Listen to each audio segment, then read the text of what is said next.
What up, YouTube? It is Chris. I am back with another episode of Crisscross to kind of give you a summary of what's going to happen today. I'm going to talk Bulls Dynasty. We've all seen parts 1 through 4 of the Last Dance, so I'm going to break that down in my opinion.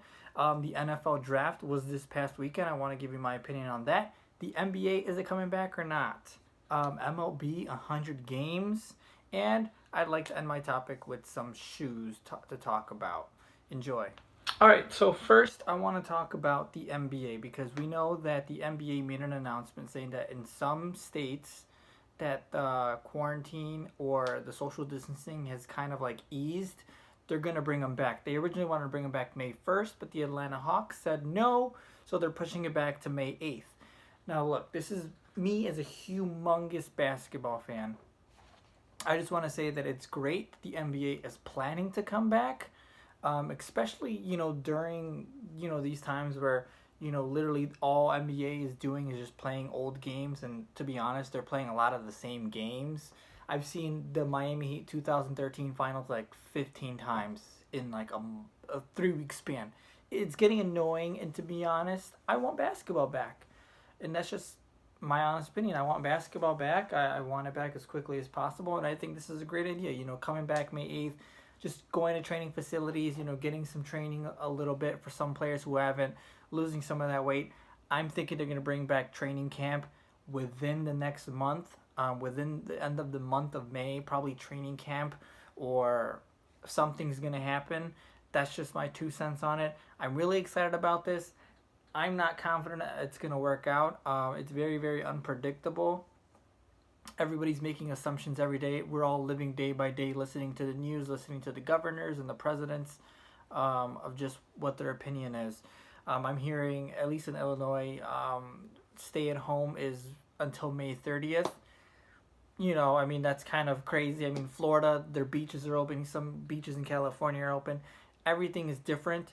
I'm not really a huge fan of people kind of attacking each other, saying, "Oh, you're dumb for doing this."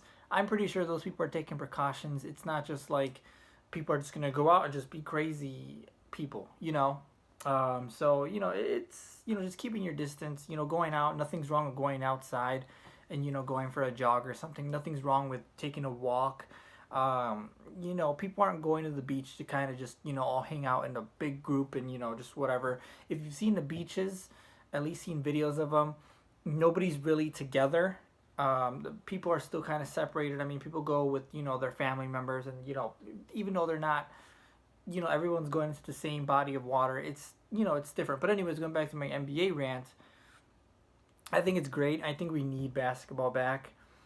Um, I think we need sports back in general. I think the sport we need back is the NBA, because if you think about it, the NBA was the only one really going to their postseason. The NHL was as well, but nobody really likes the NHL other than the select few Americans. Um, and the NBA is really, really big. It's global. So I think that considering Adam Silver, considering coming back is great. I think it's awesome. I'm really, really excited, and we'll just kind of have to wait and see. All right, shifting gears, still in the NBA. Obviously, we've all seen the parts 1, 2, 3, and 4 of the Last Dance, the Bulls documentary. And one thing I'm gonna say is watching it.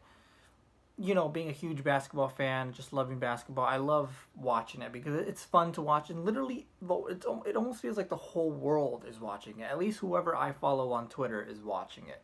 All the famous people, all the other sports people that I follow, everyone's watching it, and it's kind of awesome to kind of see it with everyone else. I like going back and I like seeing the tweets. I think it's ridiculous that some people just quote random stuff from the documentary, like we haven't seen it. I know it gets some people's eyes and whatever, but the documentary's been great. I really enjoy it. I think Colin Cowherd said it best. It feels like it's 40 minutes. Like when something's so good, time doesn't matter. And he said it best. He said, "I'd watch MLB games if they were more entertaining. You can watch a football game, any football game, and it's entertaining. Like you'll watch a Alabama versus LSU. That game's entertaining. You'll watch a Warriors versus back in the day, Warriors versus Cavs. That was pretty entertaining. I mean, half the time it would be a blowout, but just the build up to the game was entertaining. Everybody loves close games, like in general, and hockey, basketball, football, soccer. Everyone loves those close, intense games because time almost seems irrelevant. Like, you're kind of wishing for more time. Some games where it's a blowout or it's a boring 1-0 game in the MLB, people are just wishing, man, can this go by any quicker? So watching this has been kind of fun, at least for me, just being a basketball fan. I do have a couple 2 cents about this stuff. I will get into it a little bit more right now, but I just want to say that I've enjoyed it. I really, really liked learning about, Scottie Pippen, Dennis Rodman, Phil Jackson, players that, helped Michael Jordan win the championship. Because whenever we talk about the 6 for 6 rings, we always talk about just him. We don't ever talk about the supporting cast. Like, we don't really talk about Steve Kerr. We don't talk about Kukoc or whatever his name is. We don't talk about Jerry Krause and how he assembled his team. So I'm going to get into that right now. All right. The supporting cast for the 1990s Chicago Bulls, it was very, very important. I think that the supporting cast in any team is amazing. What they really mean. I think it's true when they say that you're only as good as your weakest link, and if your weakest link is great, you're gonna be great. I think that it's true. Basketball, football is a team sport. You kind of have to all be together. You have to all be in sync. You can't just be, oh, I'm gonna do this, he's gonna do that. You all gotta do your own parts, but you gotta know your parts, and you gotta be willing to do it together. With that being said, obviously we learned a lot about Dennis Rodman, how crazy he is. We learned a lot about Scottie Pippen, how selfish he is. We learned a lot about Steve Kerr, a couple things about the other supporting casts, Horace Grant, the centers. We learned about the triangle offense, and I'll say this is, any team can't win without supporting casts. Some teams will go without a bench and they'll be bad because they don't have a bench.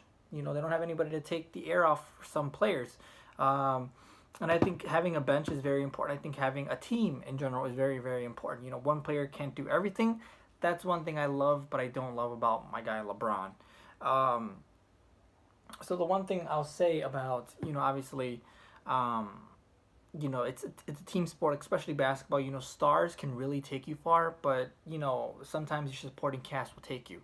For example, I know I'm, into the new generation of basketball, and this is what I'll say about the NBA. Watching a lot of LeBron's championships, obviously LeBron during the finals is the main reason why his team's there.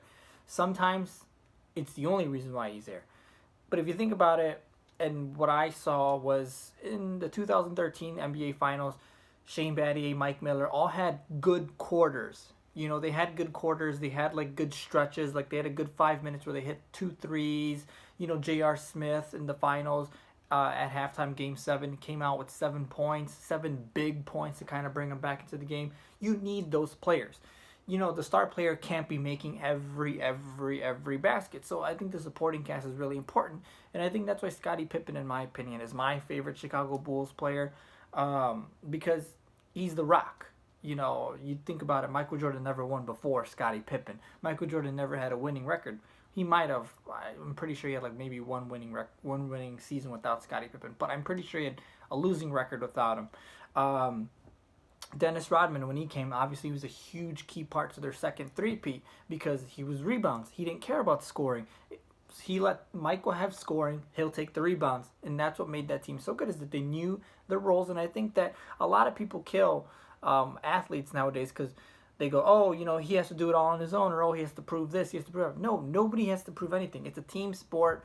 I've always believed in being teammates. I've always believed in being a good teammate.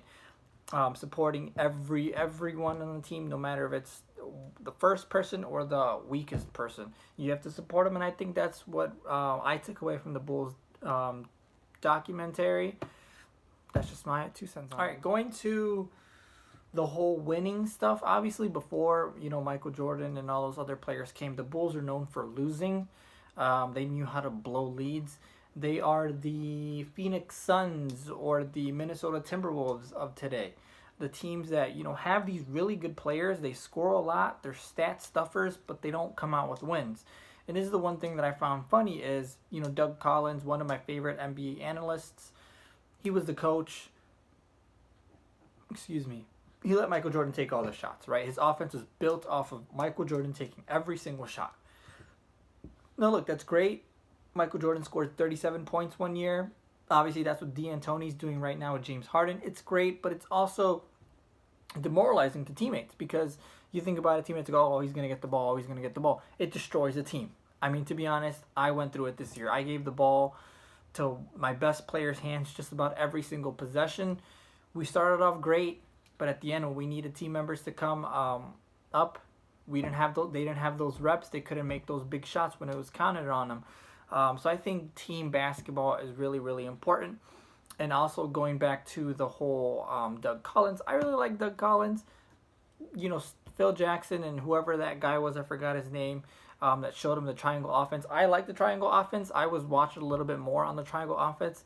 I love it. I think it's great. I think it's team basketball. And that's what it's all about, right? The San Antonio Spurs, I mean, you can tell them they've won for many years because they play team basketball. They are the closest to, you know, that triangle offense stuff. And so this is what I'll say is, you know, just got to find the right coach and all that other stuff. And that's pretty much the documentary's been teaching me so far is, you know, you got to find the right coach. You got to be a perfect teammate. That's what I'm really learning from this. Is not just, oh, how great Michael Jordan was. It's about how hard it is to keep a team successful that long with all the moods and attitudes. I understand. I went through a 10-game season while I coached, and it was tough to get everybody on that same mindset for more than 5 games. I mean, some people will sacrifice a game here and there, but after a while, they want their shots too. So I can totally respect the whole documentary and what its case is. You know, yeah, you want to score a lot of points, but you got to share the ball if you want to win. Now I'm going to shift gears to this. This is my last segment on this Bulls dynasty, the Last Dance stuff. Is if anyone noticed, if you go on Twitter, it's not me. I'm not starting. I'm just kind of giving my sense on it. But when people watch this documentary, especially the humongous Jordan fans, especially the fans who just hate LeBron and love Michael Jordan, in the back of their heads, they're thinking about, oh, LeBron wouldn't survive in this league. The league is so different. It's so watered down nowadays. Let me tell you, this is hilarious. Is because these people are watching this documentary saying, oh, LeBron can't do this. LeBron wouldn't survive this. And this is what I'm going to say is, LeBron's in your head. You're supposed to be watching this documentary, enjoying your beloved Michael Jordan, but instead you're hating on that guy who plays for the Lakers, who wears number 23. And that's what I say is, that's how great LeBron is. I mean, everyone's so scared to admit how good he is, and everyone's going to trash on him in every little thing. People talk about LeBron in 2018 when he scored 51 points, but people talk about the overtime more than they talk about the other 48, 49 points that he scored before. People talk about how he refused to shoot in overtime, how he didn't want to shoot. But people forget that Michael Jordan, one game, I forgot what it was, but he refused to shoot for a couple minutes. He played 46 minutes, and I think he took like 6 shots or something like that. It's crazy because we like to beat up on LeBron and all this stuff. And, you know, all the greats at some point refuse to shoot or will throw a tantrum. I mean, Kobe Bryant, he refused to shoot for a whole half. Magic Johnson was called Tragic Johnson. Larry Bird didn't win the Finals MVP every time he went to the Finals and won it. I mean, you know, we like to just throw this shade at LeBron at every single, opportunity we get. And it's just unfair that, we do that. I mean, the media does it. I don't do it. But it's just so crazy to me that, even now, like, the media is watching this and they're just saying, can LeBron survive in this era? And it's almost like, wow, like, people are so scared that, LeBron's here to ruin Michael Jordan's league, that it's in our heads that, oh, no, we have to defend Michael Jordan at every chance we get. We're watching this documentary, and a lot of people are going, LeBron this, LeBron that, or, oh, this is why Michael Jordan's better. And this is what I'll say is, look, Michael Jordan made fun of Jerry Krause's weight so many times in the documentary. I get it. It's almost countless at this point now. We're only 4 episodes in. Everyone loves Michael Jordan for that. Everyone's like, oh my gosh, he's so funny, he's so tough, he's so strong. But if LeBron says something even remotely close to this, we'll destroy the poor guy. The media would kill him the LeBron haters would kill him. Then that's what I'll say is that this is why LeBron's so great. It's because people are watching his documentary and people are just trashing on him. This is supposed to be Michael Jordan's love moment. Like, you're supposed to love him. You're supposed to remind yourself why you love him, not why you hate LeBron. And that's just it. I mean, that's, to me, that's why I think LeBron's the greatest. Because, I mean, at any opportunity you think, oh, LeBron wouldn't be able to do that. LeBron wouldn't be able to do that. You don't think about, oh, man, Michael Jordan made that shot. That was amazing. I remember exactly where I was. You just say, LeBron couldn't do that. LeBron's not clutch. And that's what I say. I mean, honestly, I don't like trashing on Michael Jordan. I rarely do it. I'll always praise LeBron, saying, this is why LeBron's best. I'm not going to say, you know, why he's better than Michael Jordan, why he's better than Magic Johnson. I think LeBron's the best player ever. I think Magic Johnson's second. I think someone from my era also, I'm not going to name them, but I think Michael Jordan's the fourth best player. Why? Because I never watched a guy play. I didn't really care, to be honest. I watched LeBron growing up my entire life. Magic Johnson, I watched a lot of Magic Johnson stuff. I watched the Lakers versus Celtics rivalry, and I saw all that. I like Magic Johnson because of that. I mean, to me, it's just this whole documentary showing us how great LeBron is, because the LeBron haters, they're not remembering Michael Jordan's beloved Bulls. They're thinking about how much LeBron wouldn't survive in this league. And that's, to me, in my opinion, it's a testament to how great LeBron is. All right, before I get into this NFL draft over the weekend, I want to get into the MLB. Because, to be honest, everyone knows that the MLB is too long and too long. It's 162 games. Yeah, right. The entire summer, way to ruin the player's summer. Now, look. Obviously, the MLB is not going to reduce their games. And if they do, it's going to be by like 10 or 15. Because they're not going to lose all that revenue money. They're not going to lose all the money that they come in, the incomes from there. You know, they're not planning to lose that because then players have to take salary cuts or whatever. I understand that. Now, I read on Twitter someone saying that, you know, what if the MLB went to 100 games? Someone also ridiculously said, oh, 50 games. I'm like, no, the MLB can't be 50 games. Because bad teams would, typically in the MLB, really, really bad teams start off really great. I mean, one year the Sox are like 18-9, you know, like 20-something games into the season. It's just like, that's halfway done with the season. All they really got to do is win 10 more games. They're in the playoffs. Now, to me, 100 games to me seems great. 130 is pushing it, but it's also great. Because I think 162 games, I mean, I follow the Indians and the Dodgers, the Los Angeles Dodgers, and it's just too much to keep up with. I get notifications for game beginning and game end. It's like every single day there's a game. It's almost annoying. Like, yes, fans, real MLB fans will go to like 4 or 5 games a week, okay? That's them. I guarantee it. If you watch them, if you go see them on the 3rd or 4th day of the week, they're on their phone. Like, they're not even watching the game. They're on their phone. And to me, I think doing at least 100 games, 50 home games, 50 away games, I think that's enough, in my opinion. I mean, 120 is also something I'd also push for. 60 home games, 60 away games. That's not too bad. I think if you're going to have 162 games and you're going to have a wild card game where just one game, win or go home, that's not really fun. I think 100 games is good. You get 50 home games, you get 50 away games. You build more urgency in the league. You stop getting all these teams that tank maybe midway, you know, before the All-Star break that, you know, are just tanking, like the Baltimore Orioles that tanked, you know, the past 2 years, where they just go, yeah, we're kind of out of it, you know, through All-Star break. Let's just kind of quit. So, in my opinion, I think the MLB should switch to 100 games or 120, build a little bit of more urgency in some games, you know, when the bad teams, you know, start off great at the beginning of the year and the good teams, you know, kind of take a little bit of time. I think this will kind of help strengthen, you know, spring training, because I think spring training, like the star athletes play like 5 games and then, you know, the rest of it is just players who want to get up and show their name. I think the MLB should reduce the league, their league. And I think this is a great experiment whenever they come back. I know I'm pretty sure they've missed like 30, 40 games already. So I think if they do come back, you know, whether it's June, July, they have a reduced season. they kind of learn that, oh, maybe 120 games, 100 games is more entertaining, because to be honest, I get tired sometimes. Like, I'll watch a game once or twice a week. I love Sunday Night Baseball, but sometimes Sunday Night Baseball is just so boring. Like, it's a Sunday, teams have already played each other a couple times, they're not really into it. They're only into it because it's on ESPN, it's on national TV. I think just a lot of the games just get, blown out of proportion. I mean, a lot of teams tank early, they tank early on, and it's just kind of boring to watch.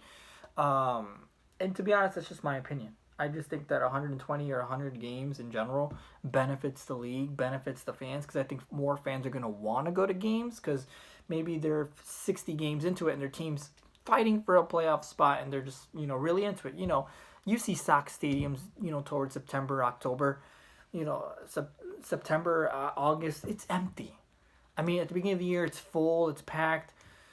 If you reduce the season, maybe you'll keep fans entertained. Because, once teams see that their team is, 40 and 80, until game 120, they're not going to want to go. I mean, their team's 40 and 80. I mean, there's no real point in going if you're just going to watch your team lose. So I think, reducing it, maybe taking away 30-something games, maybe making it 120, 130 games at the minimum, it builds more, enthusiasm towards the fans. It brings more fans in there. So I think you'll get some of that revenue back.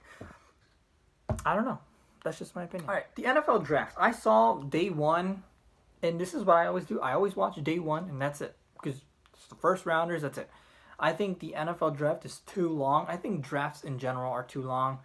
I know the NBA, the NFL draft, like, after one pick is made, it's like 10 minutes. Like, you wait 7-10 minutes. I think the NFL was like 6 to 7 minutes. It's just a long wait. I don't know. To me, it's just so long. Like, I get it when a team chooses, now teams, if they really wanted that player and they thought that player was going to go, oh, they have to go back to their draft board. They have to go discuss. But I think, the NFL's been preparing for their draft for about 2.5 months now. If you don't have a list and if you don't have backup plans by this time, you're kind of lost. I mean,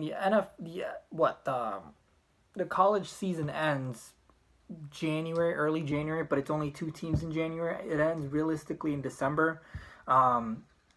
Teams have enough time to scout players.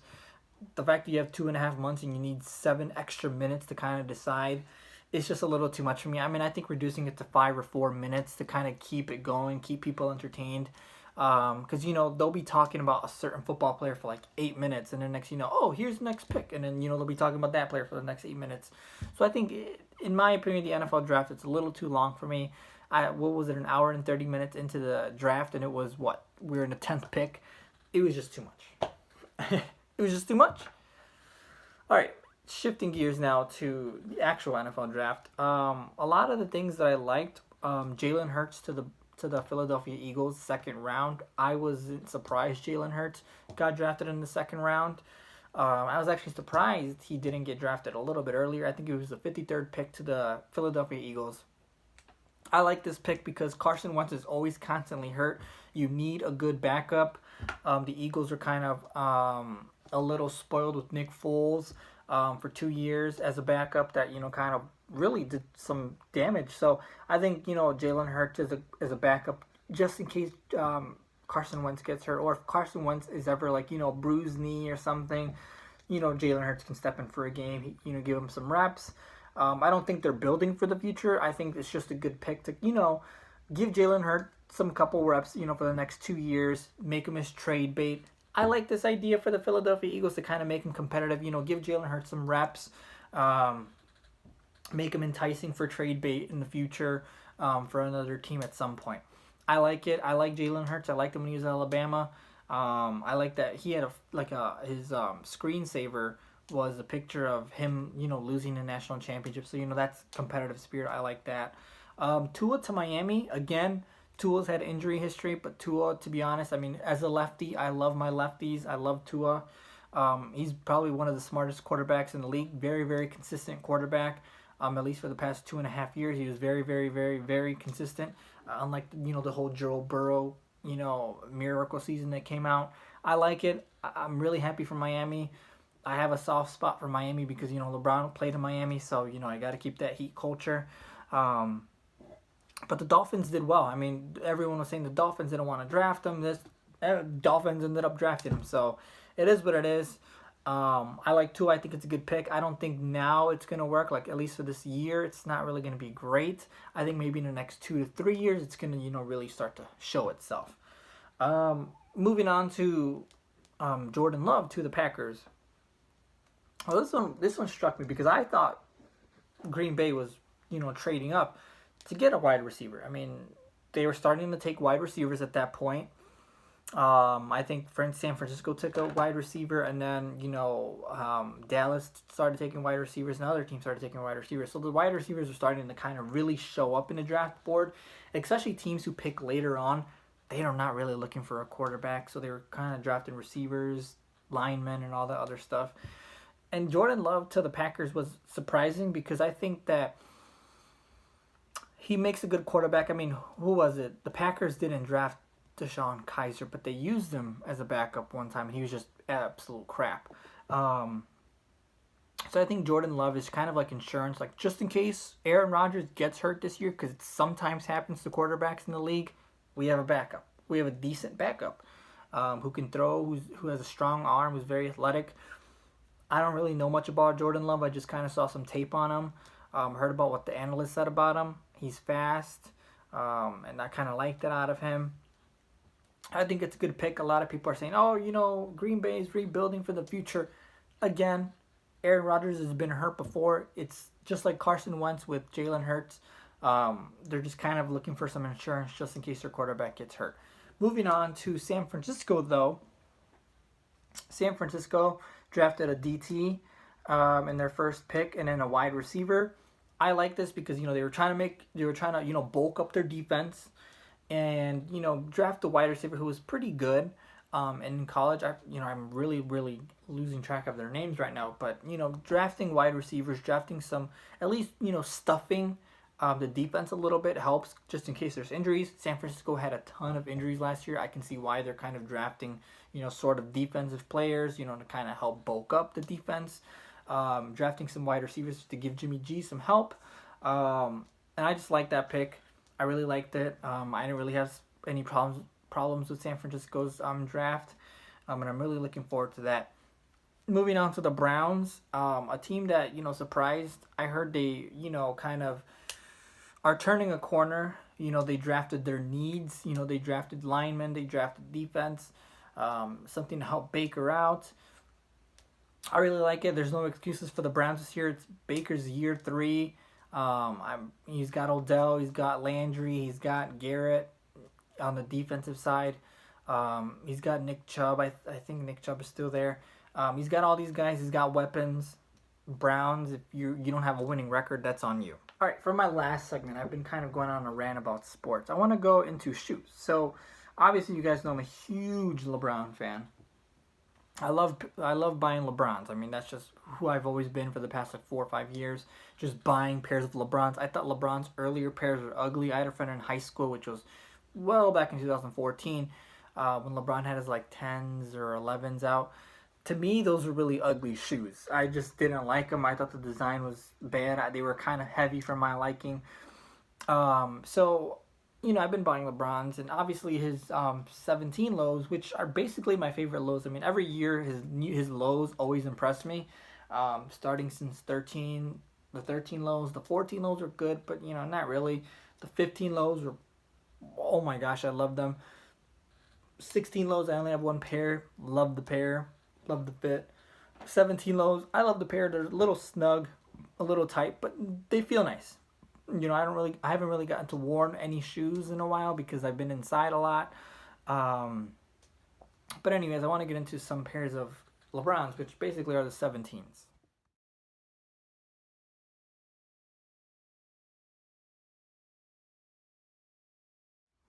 All right, this pair that you just saw, the 17 lows. This one is the USA Olympic color, obviously in homage to the Olympics this year. I saw these. They came out the other day on Nike Brownnet, on Say It With Your Kicks. on Kicks on Fire, Soul Collector. I saw them everywhere.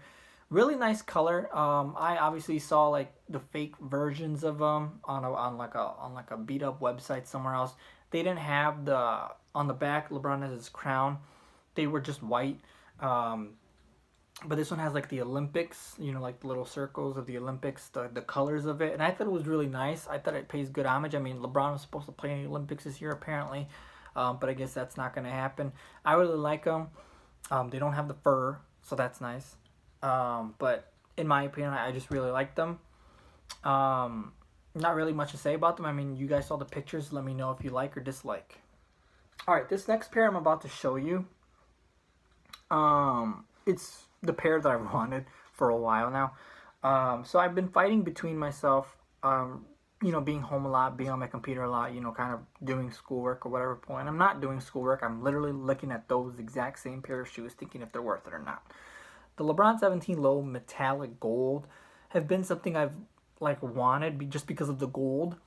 And I've been eyeballing them forever. Like they're out already. I'm hesitating on buying them. I want to buy them on sale, just because the breed LeBron 17 lows are on sale now. So I'm gonna kind of wait like 2-3 weeks to kind of really do myself some justice and see if I'll buy them. But the Easter color, which you'll see in a little bit, it ever since that I saw them, it just blows me away. Like the caramel or the creamy color and the silver lining, and then obviously the little laces, like it's like orange and blue or whatever. It's just I'm so into it. Definitely when those come out, I'm definitely going to use my Nike coupon, and I'm definitely going to buy a pair of those. Doesn't matter, the day they come out, I'm buying them. So that's all I got. Like that's point blank. But the metallic gold, obviously ones, I've been kind of fighting it. But I saw a video and they didn't really look good on the person, so I've been kind of hesitating. And also the metallic gold really look, in my opinion, only look good with sweatpants. I don't really think you can rock them in jeans. That's why I'm kind of hesitating on them. I want a pair of shoes where they can look good in joggers, they can look good in pants, they can look good in khakis. I'm into that. I'm into kind of making my shoes a variety of like pants wearing. That's just my opinion. But here, check them out.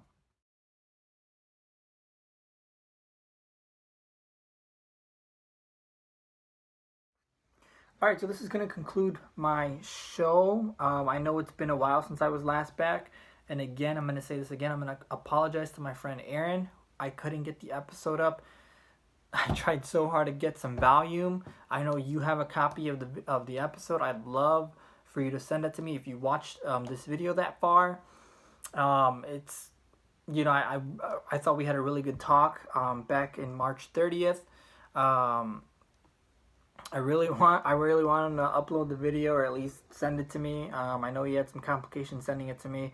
I really want the content to get out. If not, I'd love to do another episode with him. If anybody wants to do an episode with me, we can Zoom, we can face record or whatever, do an episode. I think it'd be awesome to kind of have someone else. All I'm really doing is ranting for like 20-30 minutes, so it'd kind of be nice to have another voice hearing me or talking to me, debating with me.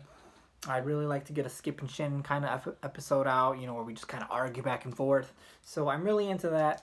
If you want to be in this episode, let me know. Definitely love to have some guests on, so enjoy. And thanks, and like and subscribe.